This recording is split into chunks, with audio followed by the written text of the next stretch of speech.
In today's video, we are going to be breaking down JJ Reddick, one of the best three-point shooters in the NBA, and how he shoots the basketball so that we can all become better three-point shooters ourselves. Now let's get down and let's check out JJ Reddick. So in this first clip, he gets a dribble handoff from Zion and then pulls up for his three-point shot. Let's analyze this and break it down. Okay, so after the dribble handoff, he takes one dribble and plants his left foot. Now when he does go and plant this left foot, he gathers the ball at his hips, meanwhile looking straight at the rim. He is planning to shoot this ball. Now he kicks this right leg around and kicks it into the ground. Why is this important? This is important because that kick down is going to stop his momentum from going and pulling him towards this right side.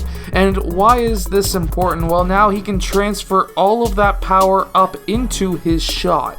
When he goes and then takes that shot, he is squared up to the rim. Now, some players have success without squaring up towards the rim, while JJ Reddick does have a lot of success, as we can definitely prove he is one of the greatest shooters of all time. And then when he brings that ball up into his set point, we really want to look at his elbow. And is his elbow bending? And it's not up until this point. You really don't want to have that much of a bend going on with your elbow, because that could lead to inconsistencies in some occasions. However, his set point is slightly past 90 degrees on his elbow, and of course slightly over 90 degrees on his shoulder. Some players will have success doing the 90-90 and then 90 on the wrist, while others do not have that kind of success.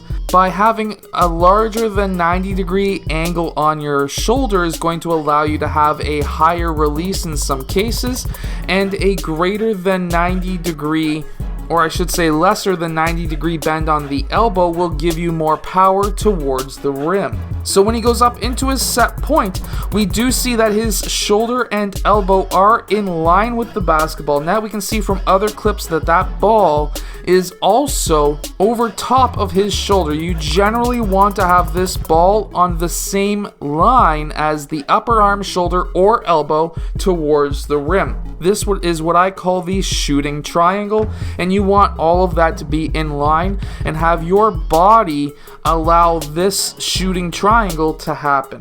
Now in this shot, he does drift quite far forward. Now sometimes when you do drift forward, which is something that JJ Reddick does do quite a bit, is now you need to know how far forward you're going to be jumping and try to jump that distance every single time, so that now you don't need to change your upper body strength to adjust for how long you need to shoot that ball. Because if you're used to shooting, let's say, a 1 foot jump forward, and you need to now shoot, let's say, a 1.5 feet forward, or jump a 1.5 feet forward, what's going to happen is now you need to adjust those arms, and that ball could go long or it could go short. But if you can get down how far forward and just practice your shot over and over again, I can guarantee you right now that JJ Reddick is not just taking 100 shots at practice and going to a game taking 4 or 5, even 10 shots before a game. I can guarantee you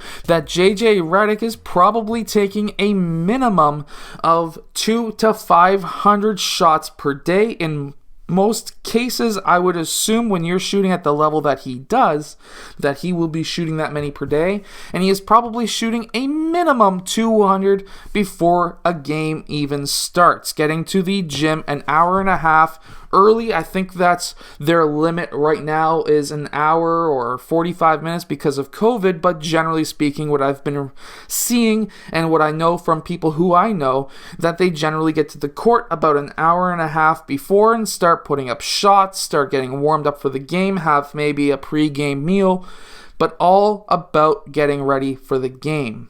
And we can see this in this clip as well. He does jump quite a bit forward. You're looking at probably a minimum 3 to 4 feet of a forward jump in some cases. Now in this shot against the Toronto Raptors, he does float roughly a foot forward, kicks his leg out, and gathers that foul, which is not a foul on Norman Powell. That would be a foul on him because he kicked his leg out, as we can see here. But that's still a great shot.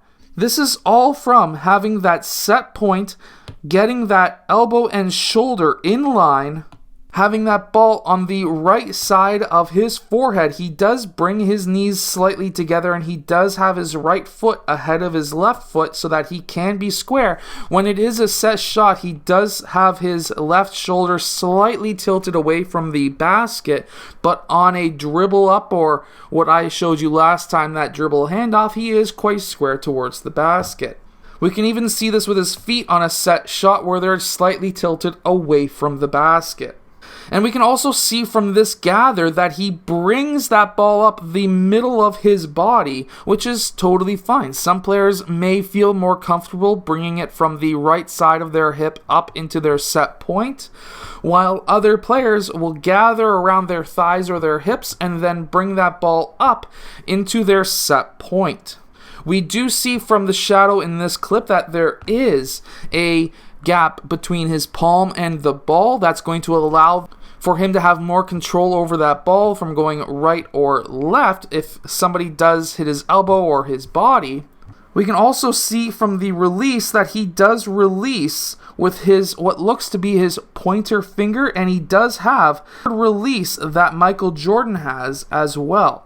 We also see from his offhand that he does not use his thumb, which is good because that's going to limit how much the thumb has or influence it has on that ball. Some players who have a thumb flick, unlike Curry or Kyrie Irving, who do shoot with a thumb flick, if you as a younger player or even an older player shoot with a thumb flick, if that thumb stays on the ball too long, what's going to happen is it limits the backspin and also limits the arc.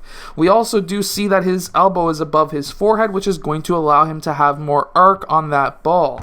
Now, by breaking down fantastic basketball players like JJ Reddick, by breaking down how they shoot, we can all become better shooters ourselves. I hope that this video has helped you shoot the basketball better. If it has, hit that like button and subscribe, and I'll see you guys again next time.